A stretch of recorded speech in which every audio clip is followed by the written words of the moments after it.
South Stack Lighthouse, Anglesey. Come and join us and visit one of the gems of Wales with Alexis and Karina.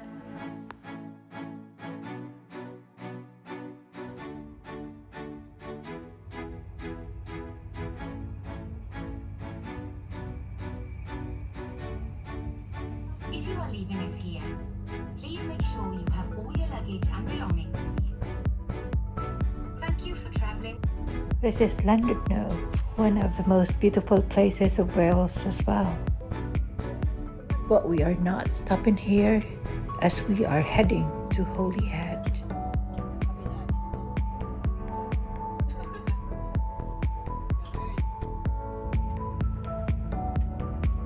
Northern Wales is a countryside where landscapes of mountains and hills and oceans that meets the sky.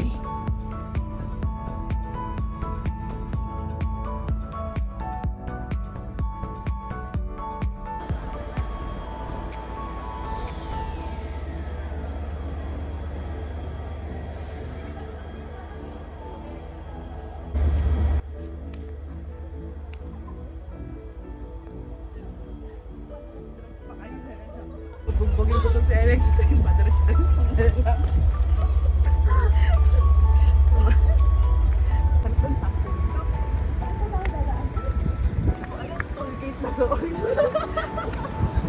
At hindi na namin alam kung saan kami pupunta. Hindi tayo daga dito. Well, ang layo ng kanina, dapat dito tayo sa kanina.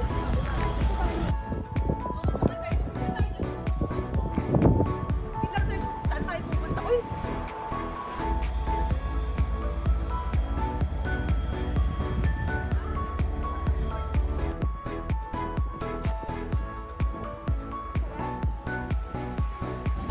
And still finding ways how to reach our destination. Alexis and Karina must be very hungry at the moment. Ayan, walang pansinan.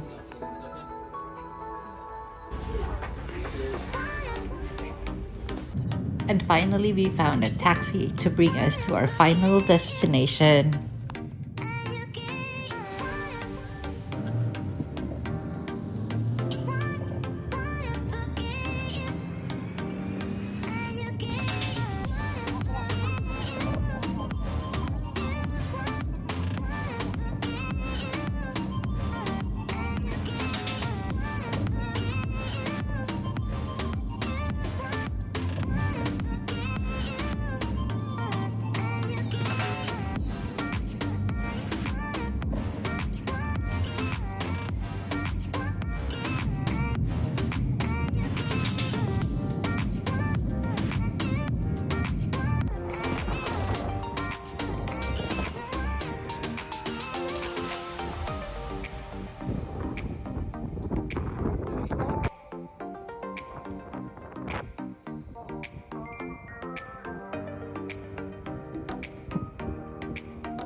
Marilyn Monroe, the second.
ganda talaga. I swear, ang ganda.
South Lighthouse.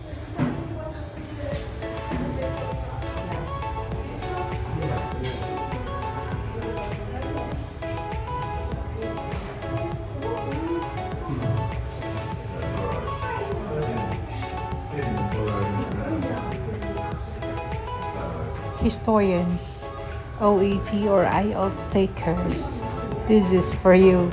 Just listen.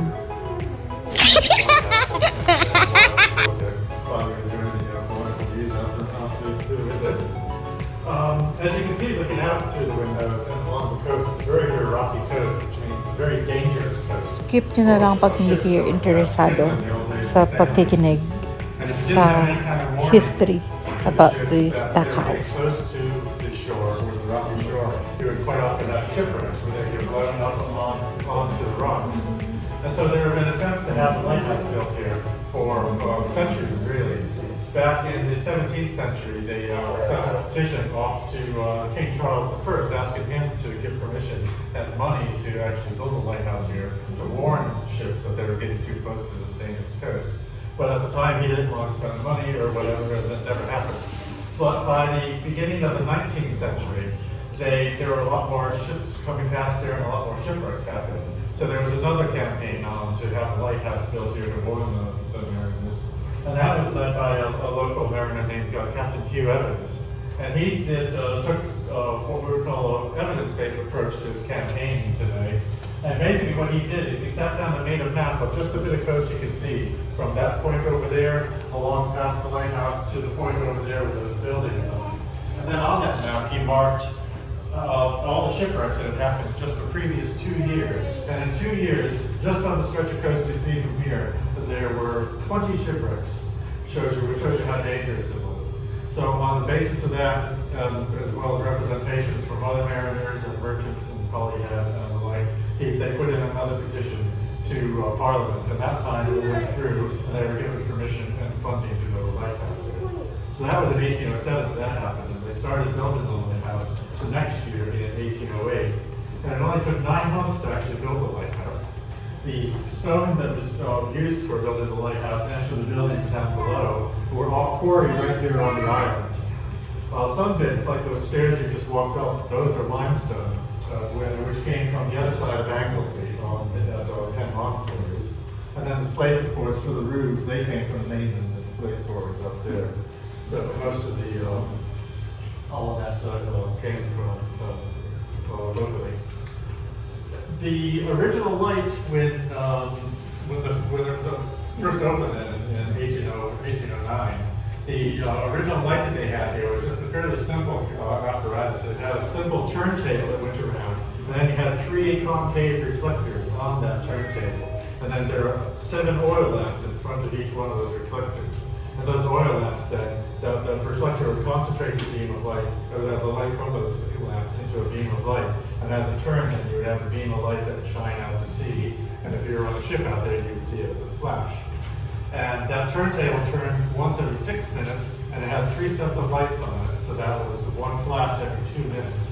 And that's what's called the character of the lighthouse, how often it flashes, how many times it flashes, as well as what it looks like. This is a tall, white tower, round tower, where some other lighthouses might be square, or they might have red stripes on it, or black stripes, or whatever. So that all makes up the character of the lighthouse. And then that's actually marked on the sea chart. So if you're sailing out there and you look at the sea chart, you can see South Stack, and that's got flashes so often, and the like.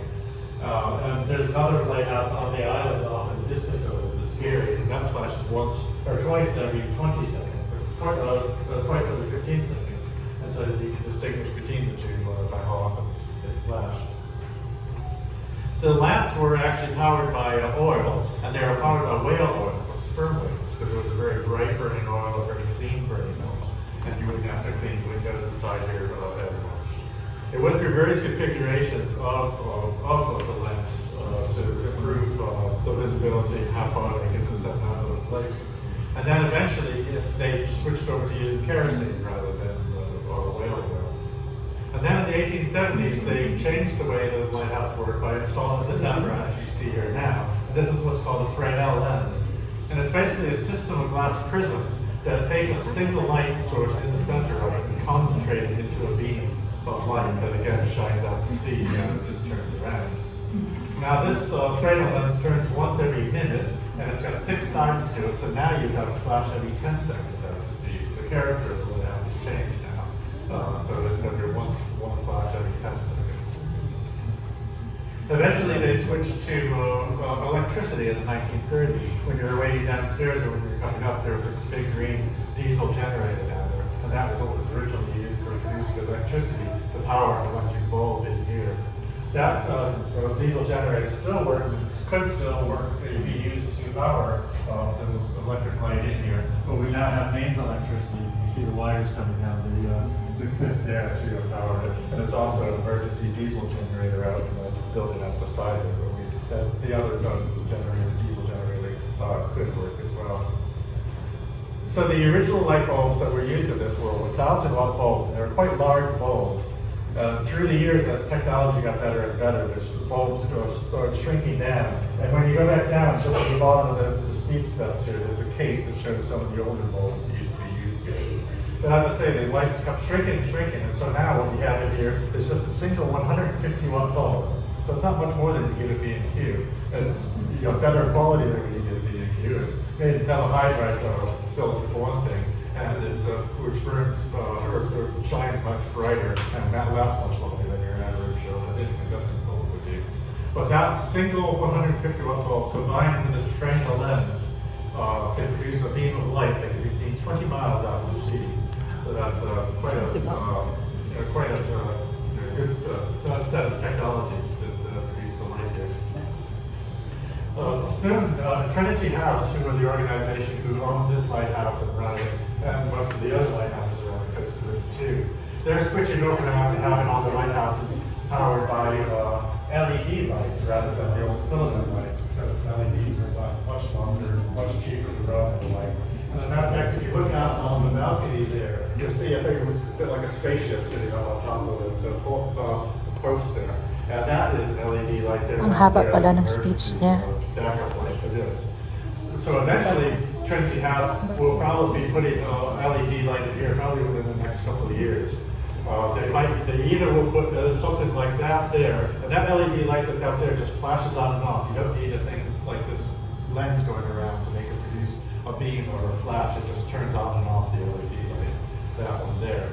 So they may put something like that, or maybe even that one, into the center here, in which case they'll take away this Fresnel lens because it won't be needed anymore, which would be a shame because I think it's a beautiful piece of equipment.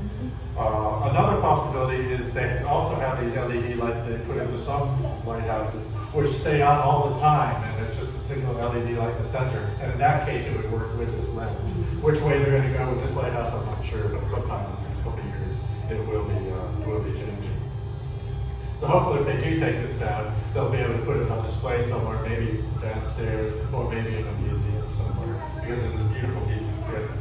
There are a couple museums that have old lighthouse optics lenses like this on the display, particularly over in Dublin, in Dundee, south of Dublin, in the Maritime Museum there. The centerpiece that they have the museum is one of a light similar to this, which still turns, so you can actually see how it works. Now, a few other things about the lighthouse. When it was first built, you always have to have a lighthouse keeper down here. As a matter of fact, you have to have two, a lighthouse keeper and an assistant lighthouse keeper, because they have a lot of work to do, keeping the oil flowing, make sure everything's working properly, cleaning the windows, cleaning the reflectors and all that. So it's a lot of work. And so the lighthouse keeper, assistant keeper, would live out here. And they'd live out here with their families too. So their wives and children would live out here. Children were being born on the island here. It was a big community here, really. And the walled areas down below here were their gardens. So they would grow their own vegetables down here. And they would have pigs and the like. So they were trying to be as self-sufficient down here as they could be. The children, they were born down here, grew up here. And then when they went to school, they had to walk up the steps, 400 steps every morning, and walk into Holiday to go to school. So it was quite a deal and quite a task for them to be going to school. In the 1950s, they switched to, instead of having the families live down there, the families lived up on the mainland, and then the keepers just came down here 2 weeks on, 2 weeks off, a bit like working in the oil rigs on roads. And men would sleep in the houses down here now. And then in 1988, the system was completely automated, so you didn't have to have a lighthouse keeper down here all the time anymore, because it's all monitored and controlled from Trinity House's headquarters. So they do come down here occasionally to do maintenance, change the walls, clean the windows and all that, but you don't have to have somebody down here every day. As far as getting down here goes, you came across the bridge coming down, but when they first started building the lighthouse, there was no bridge, and you didn't have the steps then, and they would bring the building materials and the workmen up by boats down by where the bridge is now, and then there was some stairs that came up from a little landing stage there, and they were bringing building materials through there. Eventually what they did, they strung a rope from the cliffs up there down to the island, and then they had a basket that they would use to bring materials up and down for building materials. And then eventually they put bigger baskets on, and they were actually bringing the workmen down on the basket, so it was a bit like going down a zip line or a ferry boat ride or something, coming to work every morning. But after a couple of years then, they put in a rope suspension bridge across the chasm there. That would have been pretty wobbly, but it got them here to come through. And then in 1826, a man called Thomas Telford built the Menai Suspension Bridge, which connects Anglesey to the mainland. It was a very world-famous bridge because it was the largest iron suspension bridge by far in the world at the time. So it was world-famous. It still is world-famous for being a pioneering bridge. And Captain Evans, who was still involved with the lighthouse at the time, saw the Menai Suspension Bridge. He said, "Oh, I'd like one of those, please." And so he had an iron suspension bridge built across the chasm there to the island. And you can see the towers, the stone towers at either end, are still part of the original suspension bridge. But by the 1960s, that suspension bridge had got in pretty poor repair, pretty poor condition. So they replaced that with a truss bridge across the chasm there. The original truss bridge was built out of aluminium, which didn't last very long.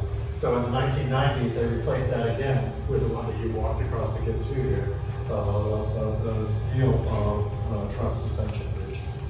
So that's the final one. And at that point then, in the year 2000, they were able to open up the island to visitors so that like you could come over here then and enjoy the lighthouse.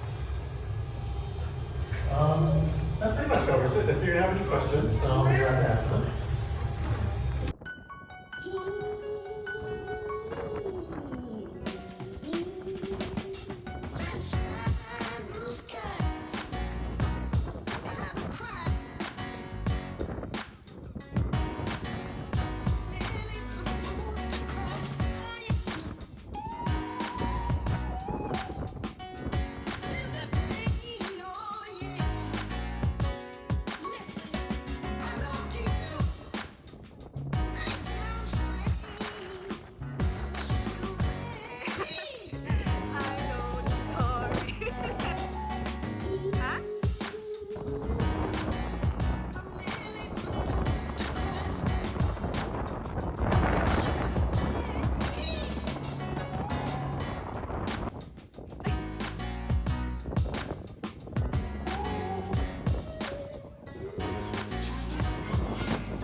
And we're heading back to Wrexham.